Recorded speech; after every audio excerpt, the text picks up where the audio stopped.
If you're trying to get an assassin to level 99, you might want to hurry up and do it.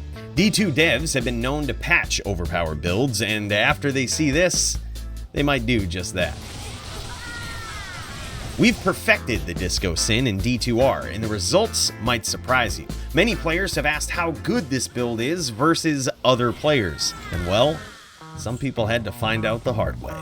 Time to bust out those bell-bottom shitting pants, hit that subscribe button, and get ready to dance.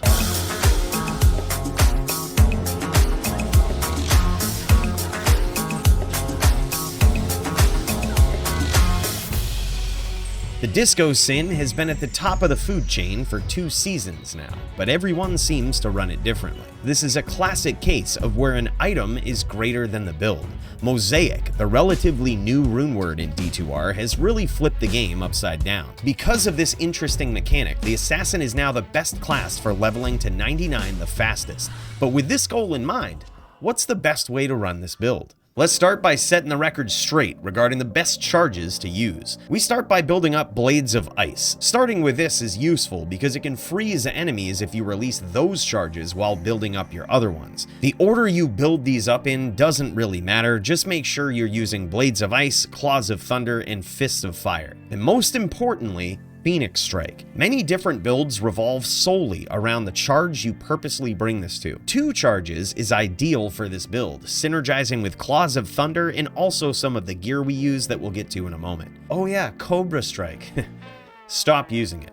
It's a waste of time. Share this on JSP and see how many casuals have something to say about that. I wonder how many flaming comments they'll leave about my hair. Joke's on them. And with the sponsor of today's video, we're about to shut that shit down too. MD Hair is the world's first medical-grade hair growth treatment customized to the exact cause and type of hair loss. And the best part is, it doesn't kill your dick. Some hair regrowth treatments for men contain drugs that can be a bit harsh on the T levels, but MD Hair has finally designed a safer one. If you use my link, you'll get a free scalp image analysis, and when you do, MD Hair will customize a treatment kit just for you. I got the full gamut, because this is gonna need all the help it can get. My personal favorite is the conditioner. It leaves you with that tingly sensation from all the tea tree oils and shit. You can use promo code COOLIE70 or click the link below to get 70% off your first month of customized products. After just 2 weeks of using MD Hair, I stopped shedding so much. Look at this, I can wear black.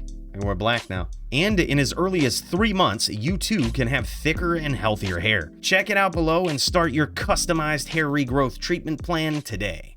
And now, back to the main event. The biggest mistake that players make when it comes to this build is focusing too much on damage, especially as it appears on the character screen. The most important factor of this build is mobility, moving fast and killing monsters. You are annihilating everything in players 8 after a certain point, so higher damage is irrelevant. In light of this, we want to hit the 102 faster cast rate breakpoint, which is the highest that you can hit with Enigma and Dual Claws. A lot of people wonder what the ideal base is for Mosaic. Ideally, you want Greater Talons with +3 to Phoenix Strike, +3 to Claws of Thunder, and some other useful skill. But honestly, don't get too hung up on finding good bases. Here we are in the early season with the most jank Mosaic claws made in Blade Talons. The rest of our gear was complete playthrough garbage. But even then, this damage output competes with some fully geared characters in the endgame. And when you do decide to deck this thing out, there's only one direction you should go.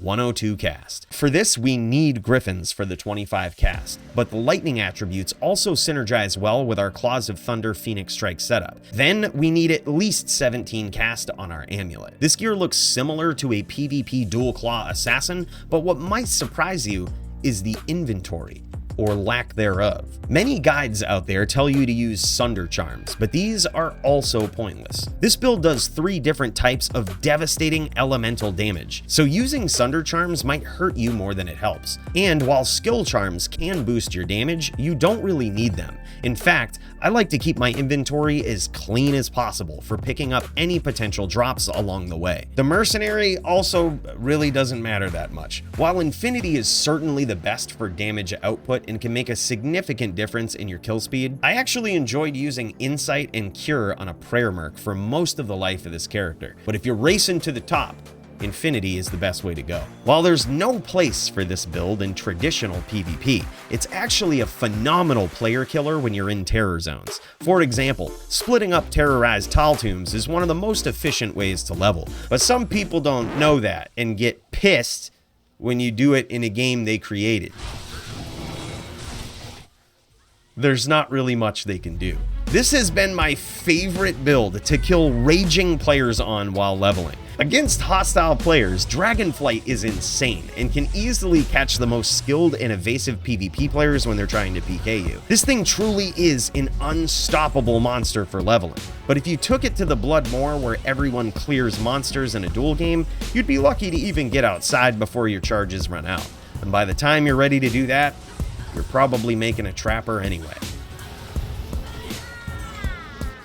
While the Disco Sin might seem broken, you have to realize that the D2 devs have done this for years. When people were up in arms about the weakness of melee builds and the sheer domination of sorceress mobility, the devs gave us Grief and Enigma in patch 1.10 respectively. People to this day complain about how those items are OP and broken, but seem to have forgotten how bad so many builds were without them. The same could be said now for Mosaic. Sure, the item is greater than the build itself, but at least now we have an assassin build that dominates PvM and doesn't affect traditional PvP at all. What are your thoughts on Mosaic? Should they nerf it? And if so, how?